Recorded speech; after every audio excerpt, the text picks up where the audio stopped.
யாழ்ப்பாண மாவட்டத்தினுடைய பாராளுமன்ற உறுப்பினர் கௌரவ டக்ளஸ் தேவானந்த் அவர்கள் பாராளுமன்றத்திலே உரையாற்றி இருக்கின்றார். பேர் சொல்லாமல் இல்லை, சரி, நான் பேர் கூற விரும்புகிறேன். சரி, அது சொல்லப்பட்டிருக்கிறது. அங்கே அமைச்சர்கள், முதலமைச்சர், அமைச்சர்கள் மற்றும் மற்றவர்கள், அதனால் அவைத்தலைவரை சேர்த்துத்தான், அவர்கள் சொகுசு வாகனங்களிலே போகின்றார்களாம். அப்படி என்றால் அந்த குறிப்பிட்ட நபர் அவர் 20 வருஷமா என்ன திருக்க வண்டியிலேயா போறார், மாட்டு வண்டியிலேயா போறார். ஆகவே நீங்கள் கண்ணாடி வீட்டுகள் என்னோட கல்லறியாரு. இன்னொன்று சொல்லப்பட்டிருக்கிறது, இங்கு ஊழல் நடக்கிறதா, பிரச்சனை நடக்கிறதா.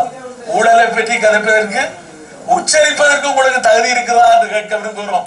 ரான் என்ற அமைப்பு இருந்த பொழுது கோடான கோடி ஊழல் நடைபெற்றது. இன்னும் பல விடயங்களை நாங்கள் பேச முடியும். ஆகவே பேசுவதை நீங்கள் கண்ணாடி வீட்டுக்கிட்ட இருந்து கல்லறிய வேண்டாம். கேளிக்கை விழாக்களை நடத்துகிறார்களா, கண்டன அறிக்கைகளை விடுகிறார்களா? நாங்கள் எங்களுடைய மக்களுடைய பிரச்சனைகள் இப்பொழுதுதான் உங்களுக்கு மெல்ல மெல்லமா இது சுடல ஞானம் என்ற மாதிரி பிறக்குது. ஒன்றும் இல்ல, பதவி இல்ல, பெரிய பெரிய பதவி இல்லை என்ற பிறக்குது. அது நல்ல வரவேற்கக்கூடிய விஷயம். ஆகவே நீங்கள் இவ்வாறான அமர்த்துவம் நாங்கள் அதை சலங்கெடுகிறோம். இங்கே ஊழல் நடந்திருந்தால் நீங்கள் விசாரிங்க, அல்ல நாங்களே குழுவை போட்டு விசாரிக்கிறோம்.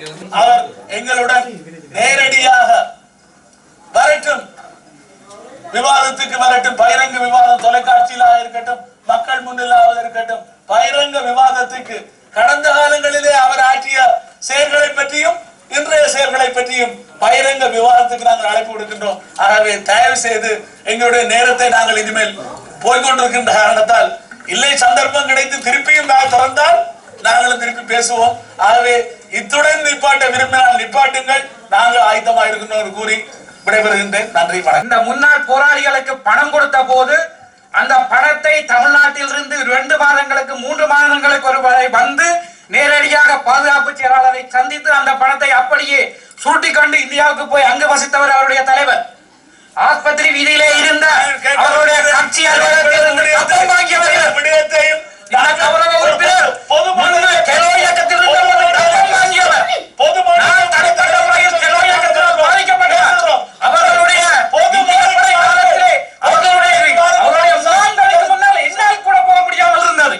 இந்திய படையினரது உத்தரவுகள் இல்லாமல் கப்பங்கள் பாலியல் வல்லுறவுகள் எல்லாம் நடந்தன.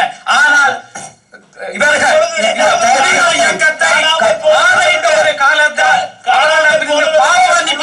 காரணத்தினால் இப்பொழுது புலிகளாக பேசிக் கொண்டிருக்கின்றார்கள்.